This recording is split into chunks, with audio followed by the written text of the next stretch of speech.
레위기 11장 1절에서 12절까지 1절입니다. 시작. 여호와께서 모세와 아론에게 말씀하여 이르시되 이스라엘 자손에게 말하여 이르라. 육지의 모든 짐승 중 너희가 먹을 만한 생물은 이러하니 모든 짐승 중 굽이 갈라져 쪽발이 되고 새김질하는 것은 너희가 먹되 새김질하는 것이나 굽이 갈라진 짐승 중에도 너희가 먹지 못할 것은 이러하니 낙타는 새김질을 하되 굽이 갈라지지 아니하였으므로 너희에게 부정하고 사반도 새김질은 하되 굽이 갈라지지 아니하였으므로 너희에게 부정하고 토끼도 새김질은 하되 굽이 갈라지지 아니하였으므로 너희에게 부정하고 돼지는 굽이 갈라져 쪽발이로되 새김질을 못함으로 너희에게 부정하니 너희는 이러한 고기를 먹지 말고 그 주검도 만지지 말라. 이것들은 너희에게 부정하니라. 물에 있는 모든 것 중에서 너희가 먹을 만한 것은 이것이니 강과 바다와 다른 물에 있는 모든 것 중에서 지느러미와 비늘 있는 것은 너희가 먹되 물에서 움직이는 모든 것과 물에서 사는 모든 것 곧 강과 바다에 있는 것으로서 지느러미와 비늘 없는 모든 것은 너희에게 가증한 것이라. 이들은 너희에게 가증한 것이니 너희는 그 고기를 먹지 말고 그 주검을 가증히 여기라.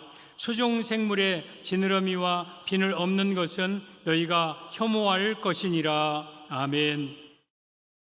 오늘 제목은 먹을 수 있는 생물의 의미, 먹을 수 있는 생물의 의미라는 제목으로 말씀을 드리겠습니다. 레위기 11장은 율법입니다. 이 먹을 수 있는 짐승, 먹을 수 있는 물고기, 먹을 수 있는 새, 먹을 수 있는 곤충, 기어다니는 것, 이것. 또 먹지 못하는 새, 먹지 못하는 짐승, 먹지 못하는 물고기, 이걸 구분해 놓았어요.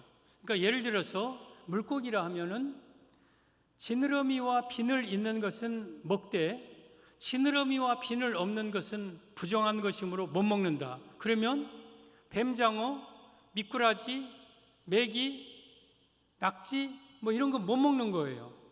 근데 우리 지금 먹잖아요. 이건 율법이에요. 이건 의식법이에요. 이 의식법은 예수님으로 이미 완성되었어요. 그래서 우리는 낙지 먹어도 돼요. 그리고 여러분 돼지고기 먹어도 돼요. 그런데 그러면 이 레위기 이런 말씀들은 우리에게 지금 필요 없지 않느냐? 아닙니다. 이 율법의 말씀 속에 믿음의 법으로 보면 그 안에 깊은 뜻이 있는 거예요. 그래서 이 율법은 믿음의 법으로 보면 한층 더 강화되고 완성되는 겁니다. 그러면 오늘 이 레위기 11장에는 네 가지가 있습니다. 짐승, 그리고 물고기, 새, 기어다니는 곤충. 이 두 개는 빼고 앞에 있는 짐승과 물고기 가운데서 우리가 먹을 수 있는 짐승은 뭐고 먹지 못하는 것은 뭐냐? 여러분, 먹는다는 것은 하나님이 기뻐 받으신다는 뜻이에요. 그러니까 우리 성도가 정한 성도가 되어서 하나님이 기쁨으로 우리를 잡수실 수 있도록, 드실 수 있도록 여러분들은 정결한 성도가 되어야 되는 거예요. 부정하다는 것은 예를 들어서 굽이 갈라져 있지 않거나 뭐 이런 것들은 번제단에다 드릴 수 없는 거예요. 그러면 하나님이 안 받으신다는 거예요. 따라서 우리는 오늘 먹을 수 있는 생물의 의미를 제가 말씀드릴 때에 여러분들이 어떤 성도가 되어야 하나님이 우리를 기쁘게 받으시는 성도일까를 말씀을 드리겠습니다. 먹을 수 있는 생물의 의미. 첫째, 굽이 갈라져 쪽발이 된 것은 먹을 수 있습니다. 3절에 보면 모든 짐승 중 굽이 갈라져 쪽발이 되고 새김질하는 것은 너희가 먹되. 그러니까 짐승 가운데 굽이 갈라져 두 개의 발이 이렇게 말굽으로 되어 있는 쪽발이 된 것은 먹을 수가 있다. 그러면 이게 무슨 말이냐? 세상과 구별된 성도가 정결한 성도임을 의미합니다. 세상과 구별된 성도, 이러한 성도를 하나님이 받으십니다. 예를 들어서 굽이 갈라진 짐승은요, 소, 양, 염소, 노루, 사슴 이런 거예요. 이런 짐승은 정결한 짐승이에요. 이것은 굽이 갈라져 있어요. 따라서 우리 성도들이 굽이 갈라져 있다는 것은 세상 속에 살지만 세상과 구별된 삶을 살아가는 성도, 이러한 성도가 굽 갈라진 성도예요. 우리는 그런 성도가 되어야 돼요. 창세기 이 30장에 오면 야곱이 외삼촌 라반의 집에 가서 20년 있으면서 야곱의 양으로 얼룩얼룩하고 점있고 검은 것, 아롱진 것은 야곱의 양이 됩니다. 그리고 원래 라반의 양은 흰 색깔의 양은 라반의 양이 됩니다. 원래 모든 양들이 다 라반의 흰 색깔이었는데 거기서 야곱이 가서 점 있는 것, 아롱진 것, 검은 것을 이렇게 생기게 하고 이 양을 분리시킵니다. 분리시켜. 그게 창세기 30장 36절에 나옵니다. 보면 자기와 야곱의 사이를 사흘길이 뜨게 하였고 야곱은 라반의 남은 양떼를 치니라. 사흘길이 떴어요. 라반의 양과 야곱의 양을, 그러니까 야곱은 라반의 양을 치면서 자기 검은 것, 아롱진 것을 자기 아들들에게 맡겨 3일 동안 사흘길 뜨게 했다. 왜? 서로 섞어지면 안 되니까. 이게 섞어지면 잡종이 나와요. 이것들이 교미를 해갖고 잡종이 나오니까 섞어지지 못하도록 3일길을 뜨게 했습니다. 40절에도 오면 같이 시작.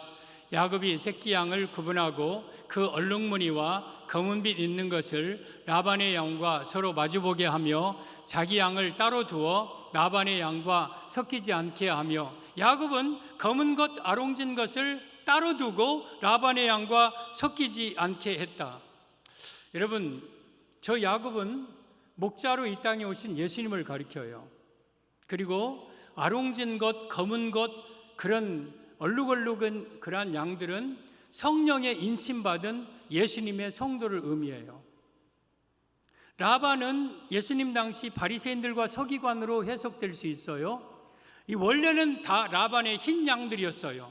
그런데 야곱이, 예수님이 이 땅에 오셔서 성령 받지 못한 라반의 양들을 성령 받게 해서 야곱의 양으로 구분시켜서 3일길 떼어서 분리시킵니다. 그리고 나중에 야곱이 20년 후에 가자 우리 아버지 출생지로 돌아가자 할 때에 그 얼룩얼룩한 것 아롱진들 양들만 데리고 가나안 땅 천국에 갑니다.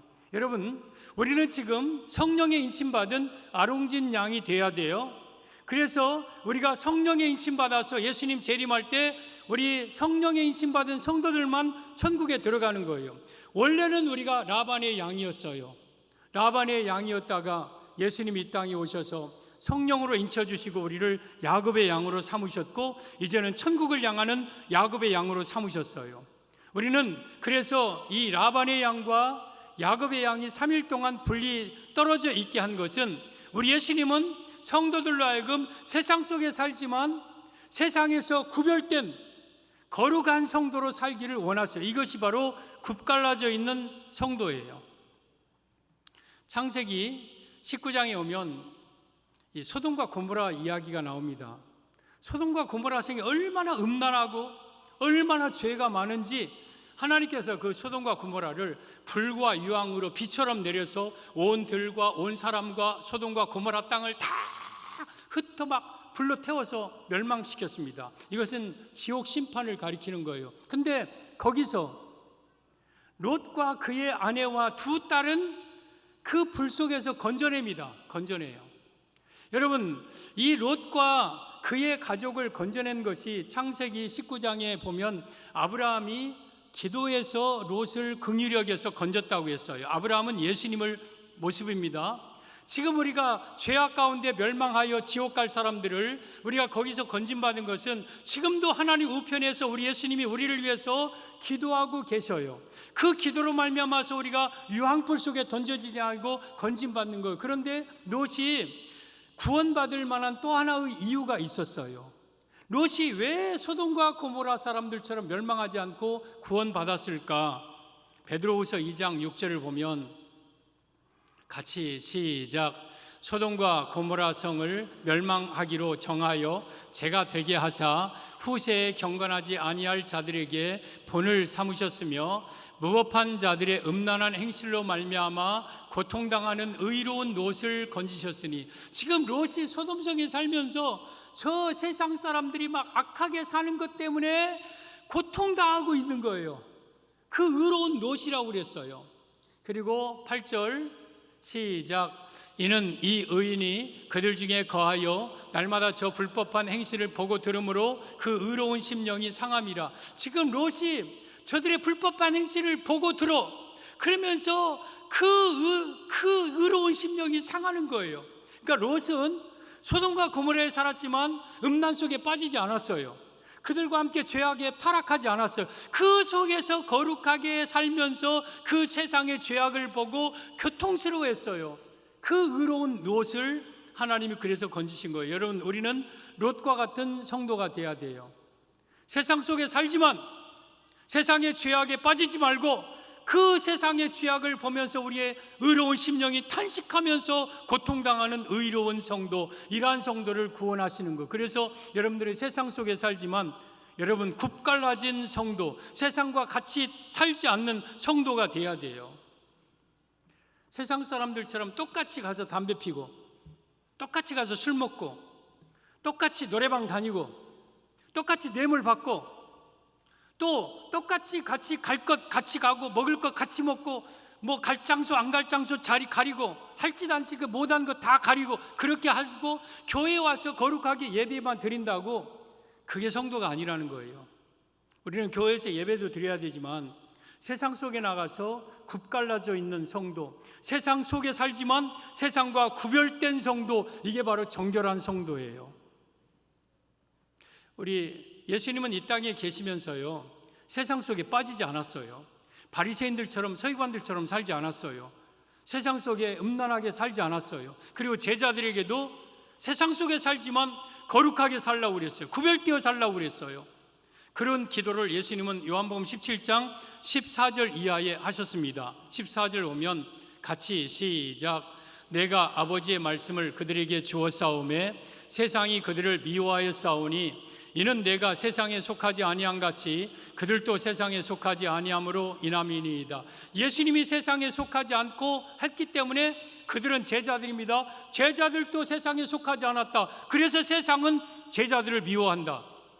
여러분이요, 세상 사람들이 믿는 사람들을 미워해요. 왜 미워하냐면 저들처럼 죄 가운데 빠지지 않고 거룩하게 사니까 어둠은 빛을 미워하게 돼 있어. 그래서 교회 다니는 사람들은 신앙으로 바로 선다면 세상 사람들에게 미움을 받는 것. 우리가 잘못 살아서 미움받는 게 아니라 저들은 죄 가운데 사니까 그렇게 살지 않는 우리를 미워하는 거예요. 구별된 성도. 그래서 세상에 핍박이 있는 거죠. 그리고 15절 같이 시작. 내가 비옵는 것은 그들을 세상에서 데려가시기를 위함이 아니요 다만 악에 빠지지 않게 보존하시기를 위함이니이다. 여러분, 우리 믿는 사람들을 어디 한쪽에다가 다 가서 공동체 생활한다. 사이비 이단들처럼 어디로 모여라 해서 거기서 공동체 생활하고, 그걸 하나님 원하지 않으셔요. 여러분들이 살아가는 동안 불신자 속에 세상 사람들, 불신자들이 살아가는 그 세상에서 그대로 그들과 함께 살지만 다만 그들 속에 악에 빠지지 않게 보존하시기를 위함이니이다. 이게 굽갈라진 성도예요. 16절 이하에 보면 내가 세상에 속하지 아니한 같이 그들도 세상에 속하지 아니하였사옵나이다. 그들을 진리로 거룩하게 하옵소서. 아버지의 말씀은 진리니이다. 우리가 세상 속에 살지만 세상에 속하지 않을 수 있는 게 뭐냐? 진리예요. 진리. 진리는 하나님의 말씀. 여러분, 우리가 하나님의 말씀으로 붙들고 살아가면 세상 속에 살면서 세상을 이기고 세상과 짝하지 않고 빠지지 않고 거룩하게 살 수 있는 힘이 생기는 거예요. 그래서 굽갈라진 성도가 되는 거예요. 전 여러분들이 통굽 성도가 되지 않기를 바랍니다. 통굽 성도는 굽이 하나예요. 물렁물렁해요. 그래가지고 이것들이 세상에 가면 세상 사람들처럼 살아요. 술 먹고 담배 피고 다 해요. 그리고 교회 나와서는 또 예수 믿는 척해요. 이런 사람은요, 거룩하지 아니한 거예요. 이런 사람은 하나님이 받으실 수 없는 부정한 통굽동물이에요. 통굽동물.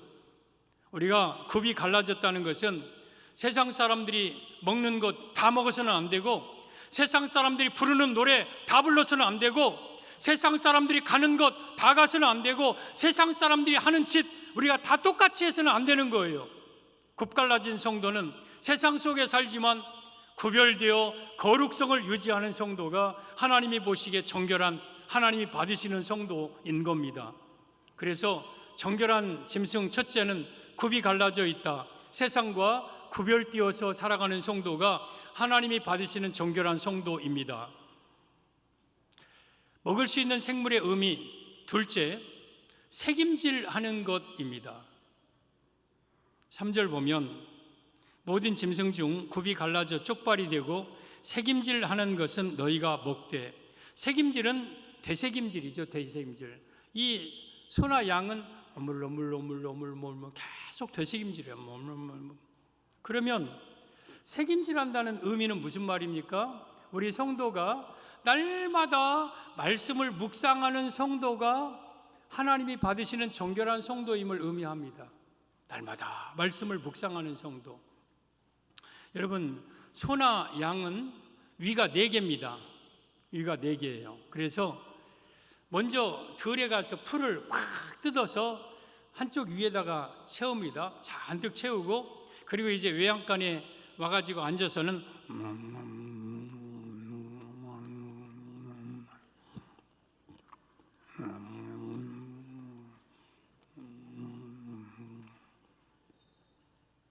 계속 새겨요. 그게 뭐냐면 이쪽 위에 있는 거친 풀을 우겨내서 위에서 침으로 해갖고 막 또 삭혀서 또 이쪽 위로 넣고, 또 이쪽 위에 있는 것을 또 겉어내서 더 깊은 데로 해갖고, 그러면서 이 풀이 처음에는 막 뜯어서 집어 넣는데 이게 씹으면 씹을수록 그 속에서 엽록소가 톡톡 튀어나오고 막 맛이 있고, 막 그러면서 그것이 소화돼서 포도당으로 변하고, 그것이 내 온몸에 퍼져서 피가 되고 살이 되고 건강하고, 막 그런 과정이 되새김질하는 과정. 우리 성도들도 하나님의 말씀을 처음에 듣고 암송한다고 그게 바로 막 은혜가 되고 막 깨달아지고 그렇지 않아요. 여러분, 깨달음은 반복해서 깨달는 거예요. 예를 들어서 하나님의 말씀을 계속 읽는데 처음에는 그냥 초벌로 읽다가 나중에 점점 그것을 읽으면 읽을수록 막 그 속에 깊은 뜻이 나오는 거예요. 여러분, 암송도 마찬가지예요. 처음에 암송하라 하면은 막 잘 못 외워요. 그래서 겨우 막 떠듬떠듬 암송하느라고 바빠요. 근데 그게 암송이 계속되면 그 깊은 뜻이 막 그 속에서 나 막 터지는 거예요. 그 말씀이 막 엽록소가 톡톡 터지듯이 그 말씀에 막 영양분이 팍팍 막, 그래서 내 입안에 꽉 차고 내 마음에 가득 차고 그런 거예요. 그런 거. 이것이 바로 하나님의 말씀의 능력이에요. 여러분, 제가 주일날 설교 본문을 정할 때 대부분은요 어떻게 정하냐면, 제가 묵상된 말씀, 암송된 말씀 가운데 본문을 택해요. 저도 처음에는 그걸로 설교하려고 생각 안 하고 외워요. 그러다가 외우다 보니까 와, 이것이 그 말씀이었구나. 그러면 거기서 깊은 깨달음을 가지고 성도들에게 설교를 해요. 여러분, 처음에는 여러분 씹는다고 말씀이 맛이 있고 그러지 않아요. 근데 씹으면 씹을수록, 되새김질하면 되새김질할수록 그 깊은 말씀이 나와요. 여러분, 성경은 본문은 하나지만은요 그 본문 안에서 굉장한 뜻들이 있는 거예요. 굉장한 뜻들이. 이게 하나님의 말씀인 증거예요. 시편 119편 97절에 오면 내가 주의 법을 어찌 그리 사랑하는지요. 내가 그것을 종일 작은 소리로 읊조리나이다. 예전에는 묵상한다는 단어로 썼어요. 근데 묵상은 왜 작은 소리를 읊조린다고 했을까? 저는 처음에 좀 마음에 안 들었어요. 근데 묵상은 뭡니까?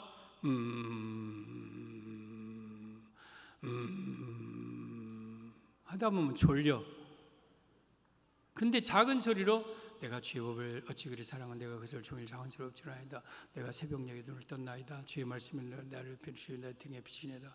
작은 소리로 읊조리면 그 뜻이 막 점점 더 분명하게 선명하게 살아나요. 저 시편 119편 97절이 저의 삶이에요. 저의 삶. 저는요, 제 입을 여러분들이 가만히 있을 때 보십시오. 내가 입이 가만히 있는가? 뭔가 종글종글 해요. 주기도문 했다가 또 성경 암송했다가 찬송했다가 하루 종일 때로는 그럴 때가 많아요. 그냥 사람들 만나고 무슨 활동할 때는 못하지만 혼자 있을 때는 마음껏 자유를 누려요. 소가 양이나 염소들이 같이 말할 때는 되새김질 못하지만 혼자 외양간에 앉아갖고는 마음껏 즐기는 거예요.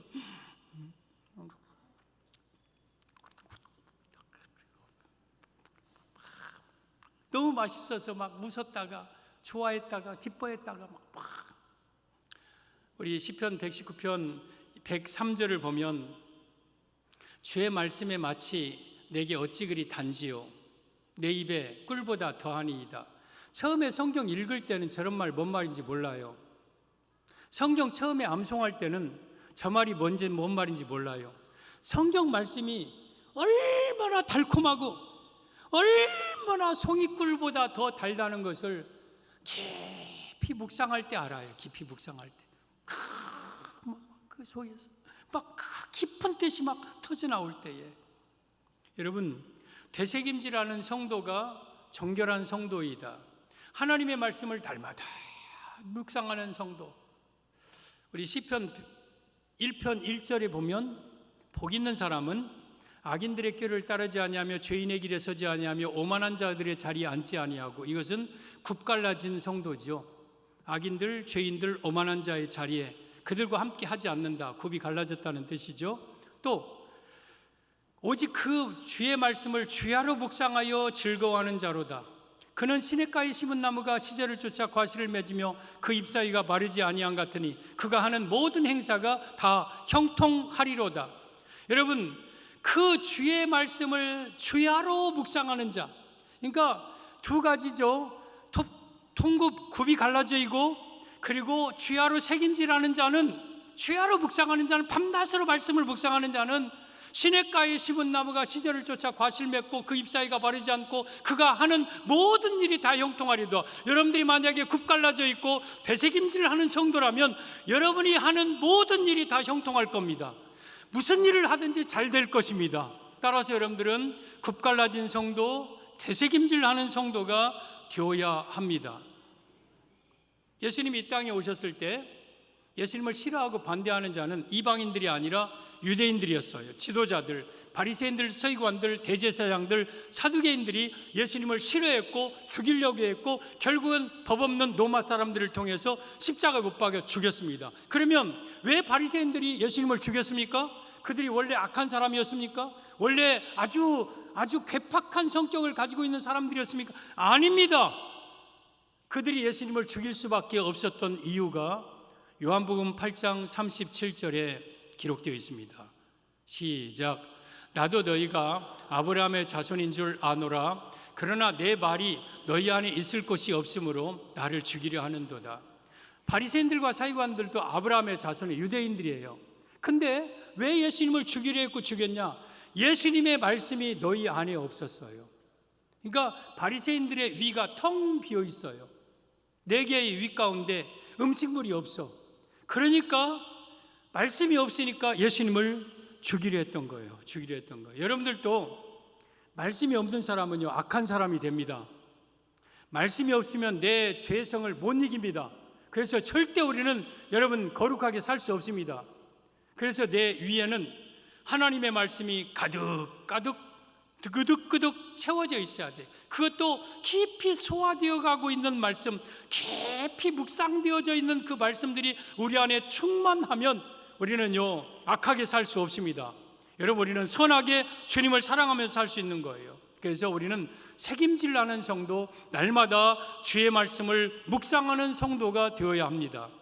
그런데 굽 갈라져 있거나 되새김질 둘 중에 하나만 하는 짐승들이 있어요. 굽은 갈라지지 않았지만 되새김질하는 짐승도 있어요. 오늘 새 짐승이죠. 4절 보면 새김질나는 것이나 굽이 갈라진 짐승 중에도 너희가 먹지 못할 것은 이러하니 낙타는 책임질은 하되 굽이 갈라지지 아니하였으므로 너희에게 부정하고. 사반 너구리과입니다. 사반도 책임질은 하되 굽이 갈라지지 아니하였으므로 너희에게 부정하고, 토끼도 책임질은 하되 굽이 갈라지지 아니하였으므로 너희에게 부정하고. 지금 책임질만 하는 짐승도 있어요. 아이고 목사, 하나님 책임질하니까 50% 되잖아요. 50%라도 좀 받아주십시오. 그게 아니라 책임질하고 굽이 갈라지지 아니한 것들은 부정하다고 그랬어요. 토끼는 책임질해요. 토끼풀을 떠다 주면요, 토끼는 계속 책임질해요. 근데 토끼의 굽은 한 굽이에요. 통굽이에요. 통굽. 여러분 사바는 잘 몰라요. 우리 잘 못 봐서. 근데 낙타는 종종 본 적이 있어요. 낙타도 계속 뭔가 오물오물해요. 근데 낙타의 발은요 널찍하게 이렇게 생겼어요. 하나의 통굽이에요. 통굽. 굽이 안 갈라져 있어요. 이런 것들은 부정한. 그러면 책임질은 하되 굽이 갈라지지 않은 것은 무슨 말입니까? 어쩌면 형식적인 신앙인들이에요. 성령 없는 바리새인들과 서기관들이 그러한 자들이에요. 그들이 말씀은 있었어요. 말씀 율법은 알았어요. 근데 세상 속에 나가서 구별된 능력이 없는 거예요. 성령 받지 못하니까 교회는 다녀도 세상을 이길, 죄를 이길 힘이 없는 거예요. 이러한 자들, 이건 부정한 자예요. 그리고 반대로 굽은 갈라져 있는데 책임질을 못하는 짐승이 하나 있어요. 돼지. 7절 보면 돼지는 굽이 갈라져 쪽발이로 돼 책임질을 못함으로 너희에게 부정하니 너희는 이러한 고기를 먹지 말고 그 죽음도 만지지 말라. 이것들은 너희에게 부정하니라. 돼지는요, 우리가 돼지 발을 보면 이렇게 갈라져 있어요. 그런데 돼지는 책임질 안 해요. 한번 먹고 끝나요. 여러분 이 말씀 무슨 말입니까? 세상 속에서는 거룩하게 사는 것처럼 보여요. 세상 속에서는 착한 사람처럼 보여요. 근데 사실은 그 마음속에 말씀이 없는 사람들, 이건 세상의 윤리 도덕주의자들, 세상 속에서 살면서 뭔가 남들보다 착하게 산다고 자랑하는 자들, 이런 자들은 겉으로 보기에는 굽이 갈라진 것처럼 보지만 사실은 그 안에는 말씀이 없는 거예요. 인간의 의의로 가득 차 있는 거죠. 이 사람들도 부정한 거예요. 따라서 우리는 굽이 갈라지고 책임질하는 것은, 여러분 이게 같이 가는 거예요. 같이 가는 것. 여러분 내 마음속에 하나님의 말씀이 충만하면은요, 세상에 가서 그 말씀이 여러분들을 죄를 이기게 만들어요. 세상 속에 빠지지 않게 만들어요. 그래서 책임질을 하는 사람은 점점 굽이 생기게 돼 있어요. 굽이 생기게 돼 있어요. 그래서 우리가 말씀으로 충만하면 세상 속에서 예전에는 술도 막 마셨고 담배도 피웠고 막 노래방도 다녔고 막 세상 사람들이 하는 것처럼 똑같이 살았어요. 근데 내 안에 있는 말씀이 나를 그렇게 살지 못하게 만드는 거예요. 이거 아닌데, 내가 이렇게 살아서는 안 되는데, 그러면서 점점 굽갈라져 있는 인생으로 만들어 주는 거예요. 그래서 사실은 여러분이 책임질을 할 때 굽이 갈라지게 돼 있어요. 그 성도가 하나님 보시기에 거룩한 성도입니다. 먹을 수 있는 생물, 첫째 굽갈라져 있는 성도, 세상과 구별된 성도. 둘째, 대책임질을 하는 성도, 하나님의 말씀을 날마다 묵상하는 성도. 먹을 수 있는 생물의 의미. 셋째, 지느러미와 비늘 있는 것은 먹을 수 있습니다. 9절, 물에 있는 모든 것 중에서 너희가 먹을 만한 것은 이것이니 강과 바다와 다른 물에 있는 모든 것 중에서 지느러미와 비늘 있는 것은 너희가 먹되. 예를 들어서 잉어, 붕어, 돔, 숭어, 연어, 이런 것들은 먹어도, 왜냐? 지느러미도 있고 비늘도 있어요. 근데 강이나 바다 가운데서 지느러미, 비늘 없는 것들, 미꾸라지, 뱀장어, 메기, 낙지, 문어, 뭐 이런 것들은 비늘도 없고 지느러미도 없어요. 이런 것들은 부정하다. 그럼 오늘 이 말씀이 낙지 먹지 말라는 말씀은 아니잖아요. 그러면 보통 지느러미, 비늘 없는 이런 매끈매끈한 수중생물은 어디서 살아요? 뻘 속에 살아요.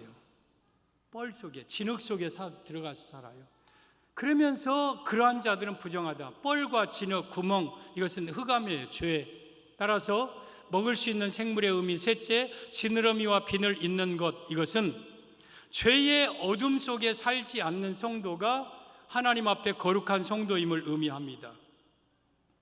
이 지느러미와 비늘 없는 물고기들은요, 대부분 다 뻘 속에 들어가 있어요. 구멍 파고 그 속에 들어가 있어요. 죄의 어두움을 의미하는 거예요. 그 흑암, 죄, 그 속에 들어가 있는 거예요. 보통 그 속에서 이것들이 들어가서 눈만 껌벅껌벅하고 있어요. 그 뻘 속에 들어가서.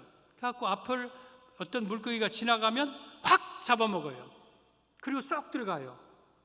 여러분, 죄가 이런 모습이에요. 여러분, 사람들은요, 어떻게 하면 내가 죄 지을까 그 기회만 보고 있는 거예요. 어둠 속에서, 여러분, 흑암 속에서. 죄와 흑암 속에 있는 인생은요, 하나님이 받으실 수 없는 거예요. 여러분, 지느러미와 여러분 이 비늘 있는 생선들은요, 절대 뻘 속에 살지 않아요. 그들이 큰 바다를 마음껏 헤엄치면서 살아요.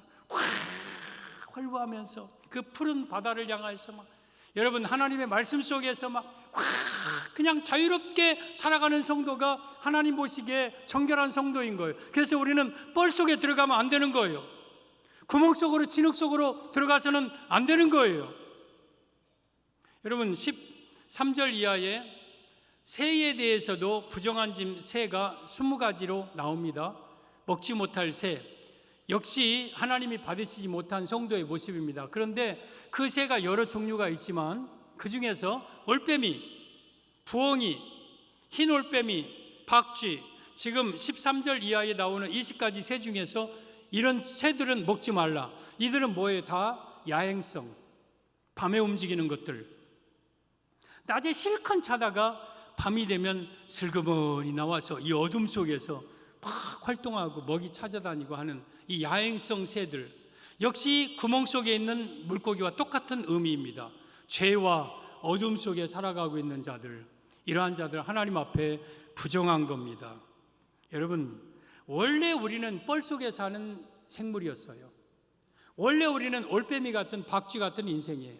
우리는 죄 가운데 어둠 속에서 살아가고 있던 우리 인생이었어요. 그런데 그러던 우리에게 빛이 비쳤습니다. 빛이. 마태복음 4장 15절 16절 보면 스불론 땅과 납달리 땅과 요단강 저편 해변 길과 이방의 갈릴리여, 흑암에 앉은 백성이 큰 빛을 보았고 사망의 땅과 그늘에 앉은 자들에게 빛이 비치었도다 하였도다. 여러분, 저 스불론 땅, 납달리 땅, 요단강 저편 해변길과 이방의 갈릴리, 이 예수님이 오시기 전에 이 세상의 모습이에요. 그런데 그 가운데 흑암에 앉은 사망의 땅에 있는 우리에게 빛이 비쳤어요. 그리고 큰 빛이 우리에게 비쳤어요. 그 빛은 예수 그리스도이십니다. 예수님은 이 세상에 오신 참 빛이십니다. 예수님이 이 땅에 오신 것은 흑암 속에, 어둠 속에 있는 자들을 구원하기 위하여서 이 땅에 오셨습니다. 그래서 예수님은 흑암 속에 있는 우리를 건져내셨습니다. 골로새서 1장 13절 14절 시작. 그가 우리를 흑암의 권세에서 건져내사 그의 사랑의 아들의 나라로 옮기셨으니 그 아들 안에서 우리가 속량 그 죄사함을 얻었도다. 그는 예수님입니다. 예수님이 우리를 흑암의 권세에서, 어둠의 권세에서 건져내셔서 죄사함을 받게 하고 이제는 마음껏 자유로운 세상을 활기하는 창부하는 그러한 물고기로, 그래서 예수님은 밤에서 우리를 끄집어내서 낮으로 바꿔놓으셨습니다. 그래서 우리는 더 이상 어둠의 자식이 아니오, 어둠에 속한 자가 아닙니다. 그리고 예수님은 구멍 속에서, 뻘 속에서 우리를 끄집어내어서 자유로운 세상으로 헤엄치게 만들었습니다. 예수님은 밤에만 움직이는 이러한 새들을 이제 낮에도 푸른 창공을 마음껏 날 수 있도록 우리 하나님께서 우리를 만들어 놓으셨습니다. 그래서 예수님은 흑암 중에 있는 우리를 구원하셔서 이제는 빛의 인생으로 바꿔주신 분이 바로 예수님입니다. 사랑하는 성도 여러분, 여러분들은 구멍 속에서, 뻘 속에서, 진흙 속에서 나오게 하신 분은 예수님이에요. 내 스스로 나온 게 아니에요. 우리 예수님이 그 흑암 속에서, 죄와 어둠 속에서 우리를 건져내신 거예요. 그러면 오늘 굽갈라져 있는 것, 되새김질하는 것, 그리고 지느러미와 비늘 있는 물고기, 이것이 되어야 그런 제물은 번제단에다 놓고 하나님께 제사를 드릴 때 하나님이 받으시는 짐승입니다. 근데 그렇지 않은 것들은 번제단에 놓고 아무리 올려드려도 하나님이 받으시지 않습니다. 그러니까 여러분들은 굽갈라져 있는 성도가 돼야 되고, 여러분은 되새김질하는 성도가 돼야 되고, 여러분은 비느러미와 지느러미와 비늘 있는 성도가 돼야 되는 거예요. 그러면 어렵다. 내가 세상 속에서 어떻게 살면서 세상이 구별되어서 살까? 그리고 날마다 말씀을 내가 어떻게 묵상하면서 살까?